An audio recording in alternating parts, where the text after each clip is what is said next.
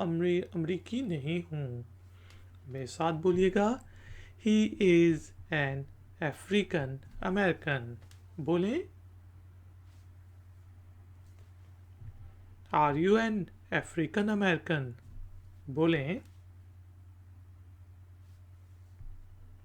No I am not an African American. बोलें बिल्कुल ठीक। नेक्स्ट वर्ड है आफ्टर। आफ्टर क्या होता है? बाद, इसके बाद। आफ्टर दिस, ये एक ट्यूटोरियल कंप्लीट करने के बाद, आफ्टर कंप्लीटिंग दिस ट्यूटोरियल। चलिए देखते हैं यहाँ पे हमारे पास कौन कौन से सेंटेंसेस हैं। पहला सेंटेंस है आई will do it after the lunch. ये काम मैं दोपहर के खाने के बाद करूँगा। She will call me after the exam, वो मुझे इम्तिहान के बाद कॉल करेगी। You should sleep after watching this tutorial, ये ट्यूटोरियल देखने के बाद आपको सो जाना चाहिए। और इस तरह भी हम कहते होते हैं after all he is right. Sorry आपको नज़र नहीं आ रहा, लेकिन मतलब सब चीज़ों के बाद वो ठीक, वो दुरुस्त है।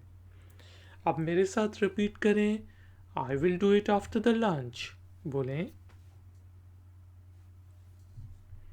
She will call me after the exam. बोलें you should sleep after watching this tutorial. बोलें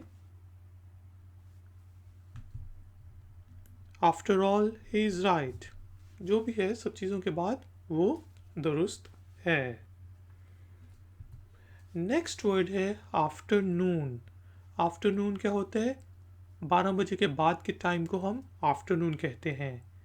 तकरीबन 12 से आप ये समझ लें 4 बजे तक के टाइम को आफ्टरनून कहेंगे, दोपहर। ठीक है, यहाँ पे हमने कहा let's meet in the afternoon, चले दोपहर को मिलते हैं। गुड आफ्टरनून, दोपहर बखैर। I will do it in the afternoon, ये मैं दोपहर में करूँगा। मेरे साथ एक दफ़ा रिपीट कर लें let's meet in the afternoon. बोलें गुड आफ्टरनून। बोलें I will do it in the afternoon बोलें बिल्कुल ठीक। नेक्स्ट वर्ड है अगेन। अगेन का मीनिंग होता है फिर से, जैसा कि चलो ये फिर से करते हैं, let's do it again. I don't want it to happen again, मैं ये नहीं चाहता कि ये दोबारा हो। ट्राई अगेन, फिर से कोशिश करो। मेरे साथ बोलिएगा, लेट्स डू इट अगेन बोलें। I don't want it to happen again बोलें। ट्राई अगेन बोलें। जी बिल्कुल ठीक। दोस्तों अब टाइम हुआ है एक छोटे से टेस्ट का। टेस्ट के तौर पे आपने क्या करना है कि आज जो हमने इंग्लिश के वर्ड्स के मीनिंग सीखे उनमें से कोई भी दो वर्ड्स उठा लें और उनके दो छोटे से सेंटेंसेस बनाएं, उनको नीचे दिए गए कमेंट्स बॉक्स में पोस्ट करें और हो सके तो खुद ही रिपीट भी करें बुलंद आवाज़ के साथ। मैं वो सेंटेंसेस देख के आपको बताऊंगा कि उसमें कोई गलती तो नहीं। थैंक यू वेरी मच कि आपने मुझे इस ट्यूटोरियल के लिए ज्वाइन किया। वीडियो को लाइक ज़रूर करें, शेयर ज़रूर करें और अगर नए हैं तो चैनल को सब्सक्राइब करें। कोई क्वेश्चन है, कोई कमेंट है तो भी आप नीचे दिए गए कमेंट बॉक्स में मुझसे पूछ सकते हैं। मैं हूँ आई फैक्शनर, मिलूंगा आपसे कौन है वीडियो ट्यूटोरियल में। Until then take care, keep learning, keep enjoying, good day. Like, share, subscribe. iFactner.